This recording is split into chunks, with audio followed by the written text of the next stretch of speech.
Salut tous chers abonnés, j'espère que tout le monde va bien, moi ça va. Alors on est là pour faire le pronostic du quintet de demain qui sera à Agen.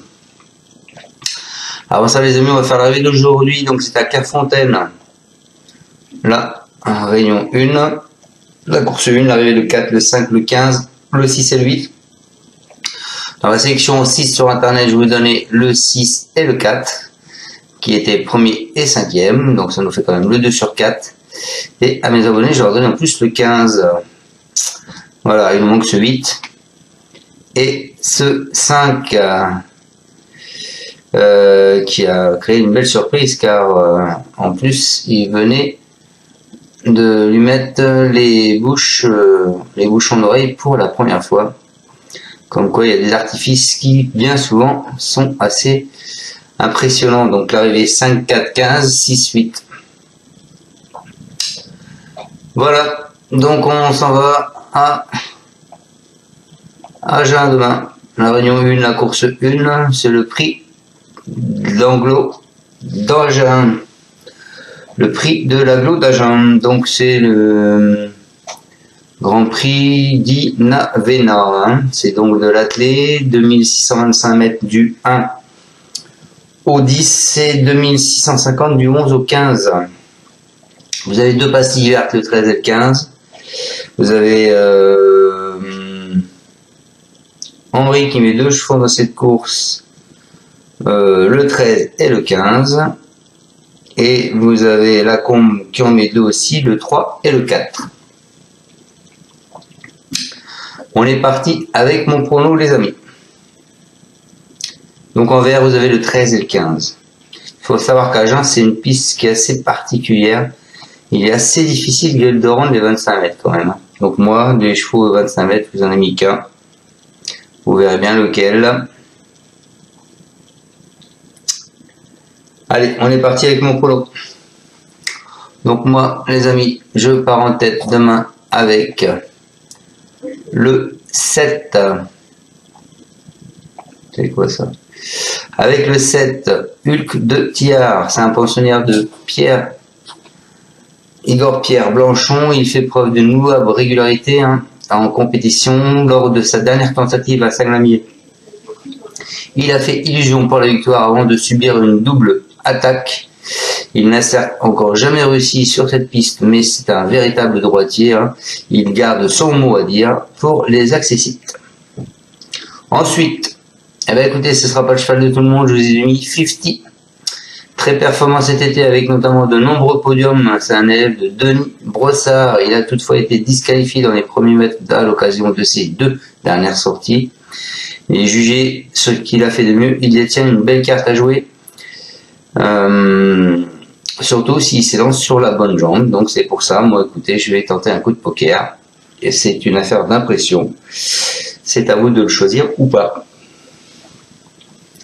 Ensuite, eh bien, écoutez, ce sera pas encore le cheval de tout le monde. Je vous ai mis le 1, Idole d'Orville. Lui, vainqueur à Biarritz cet été, c'est une concurrente d'Emmanuel Varin. Elle a ensuite connu un passage à vide avant de refaire surface en regard le 17 octobre. Elle a été malchanceuse pourtant ce jour-là, puisqu'elle a pris une bonne 5e place et a laissé ainsi de gros regrets à ses preneurs. Je pense que là, face à ses aînés, elle peut ambitionner une place. Ensuite, eh bien, encore une fois, ce ne sera pas le cheval de tout le monde. Je vous ai mis le 10, les amis, qui est Flying Devil. C'est un protégé d'Arnaud Barré. Il vient de le déférer des antérieurs pour l'occasion afin de l'améliorer. Il est à la limite du recul. Moi, je dis pourquoi pas. Donc c'est un cheval quand même qui se trouve régulièrement sauvetif et compte 19 disqualifications en 16 sorties. Lors de ses fautes, il a parfois montré qu'il était cependant encore compétitif à ce niveau. Il est engagé à la ligne de recul, il sera déféré des antérieurs pour l'occasion. S'il reste sage, il peut créer une belle surprise. Ensuite, eh bien, écoutez, je vous ai mis le 9, Happy Dubois, 3e du KT, plus du 9 septembre, remporté par Icard de Fitz. C'est un un rejeton à Let's Go Along. Il s'est ensuite classé deuxième à Cholet, seulement battu par If Bleu, qui a répété depuis. Mis à part son dernier échec à Durtal, il fait preuve d'une certaine régularité. Il devrait ainsi reprendre une part active à l'arrivée finale. Et pour finir ma section, en 6 sur internet, de l'écouter. Je vous ai encore pas mis le favori, je vous ai mis le 14, Girolamo, c'est un représentant de l'écurie MZ. Elle détient de sérieux titres à faire valoir, notamment dominé par Happy de Joe de Ligny le 13 lors de sa dernière tentative, où elle a fini 4e à Marseille. Boléry, bien qu'il ne soit plus imposé depuis le 13 avril 2022 dans une épreuve du GNT, il fait face à un très bel engagement. Il pourrait bien briser son écart. Voilà. Je vais vous donner le passé de la course. C'est très intéressant le passé de la course. L'année dernière, 3, 11, 4, 8, 1. Tous du premier poteau. Il n'y en a que un du second poteau qui est arrivé.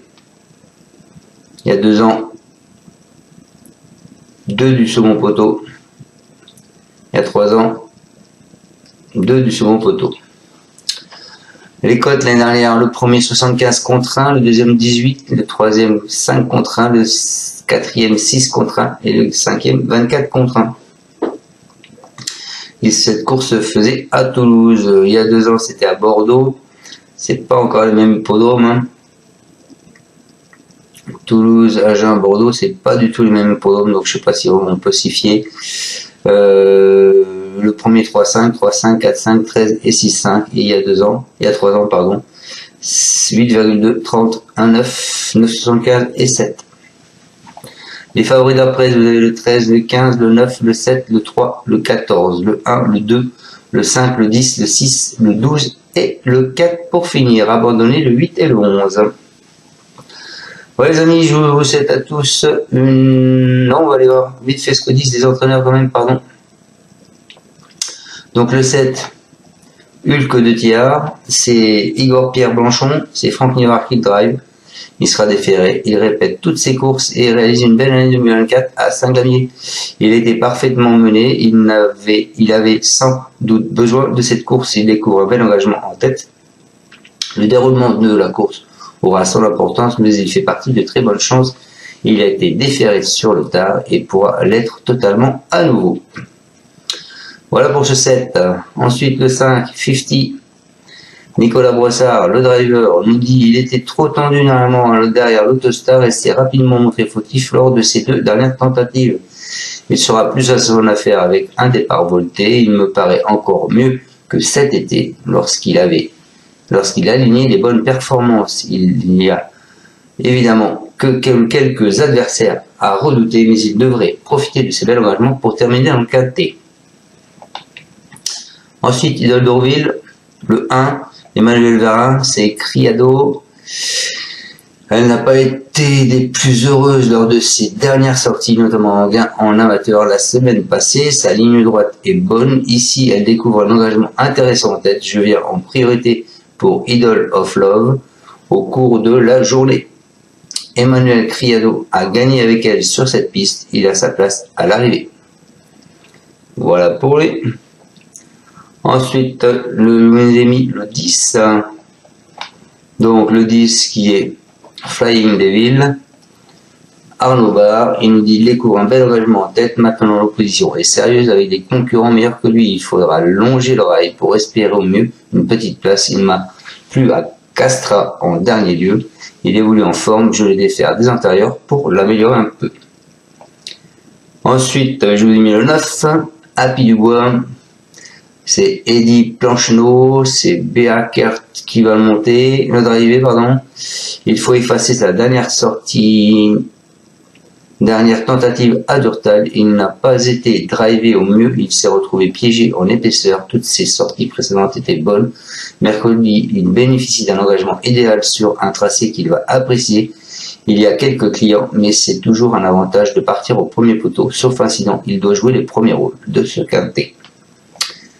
Donc il est assez confiant quand même avec son 9.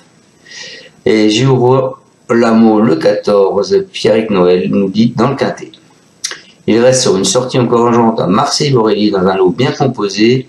Il lui manque toujours la petite étincelle pour faire un peu mieux. Mercredi, il redescend de catégorie, mais ce n'est jamais facile de rendre 25 mètres. Cela dit, il est en forme, il s'élance bien. À l'issue d'un bon parcours, il devrait jouer les bons rôles de ce quintet. Voilà. Donc, je répète mon sélection, le 7, le 5, le 1, le 10, le 9, le 14. Il y en a beaucoup qui vont partir donc avec ce 15 et ce 13. Et le 7, bon, je pense que tout le monde va vous le donner. Voilà les amis, je vous souhaite à tous une excellente fin de journée. On se retrouvera demain pour le pronostic du quintet à Hauteuil. Ciao, ciao. Merci à tous de me suivre. Vous pouvez mettre un pouce ou pas. Merci à tous. Ciao, ciao. Tu es parieur hippique, tu as forcément besoin de la Kazakh. La Kazakh, c'est l'outil indispensable des parieurs hippiques, avec plus de 60 filtres en temps réel et la possibilité d'affiner tes pronos et trouver ton cheval gagnant.